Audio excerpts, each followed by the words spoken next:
Let's talk about the best ways to obtain business if you are a commercial realtor, or even if you're a residential realtor.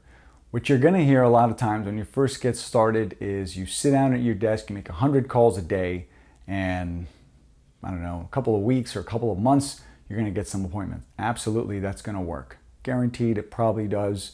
Some people will tell you cold calling doesn't work. That's not true. It does work. I don't recommend that for newer people, specifically in commercial space, right?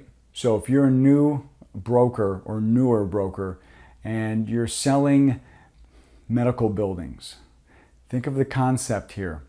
You're cold calling strangers, trying to get through the gatekeeper, and you're trying to convince them to sell your building. Nobody knows who you are.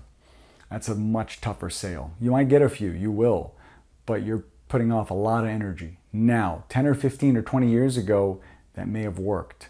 Nowadays, it doesn't work. Nobody answers their phone, they screen the calls, they Google everyone. It's just a different market entirely. Try to get connected to those people somehow.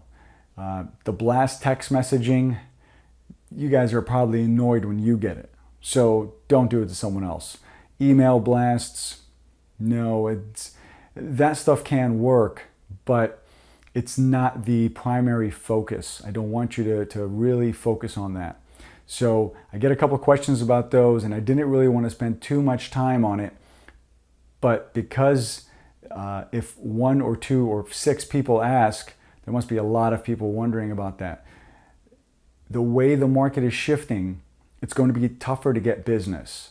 This is not the way you want to get those business. You definitely want to forge stronger relationships, and any kind of mass text, email is really not the way to do it. You want to be introduced to someone, you want to go to networking events, and anything like that to be properly introduced to the party would be much better for you. I hope that was helpful. If you have any more questions or tips I can give you, please let me know.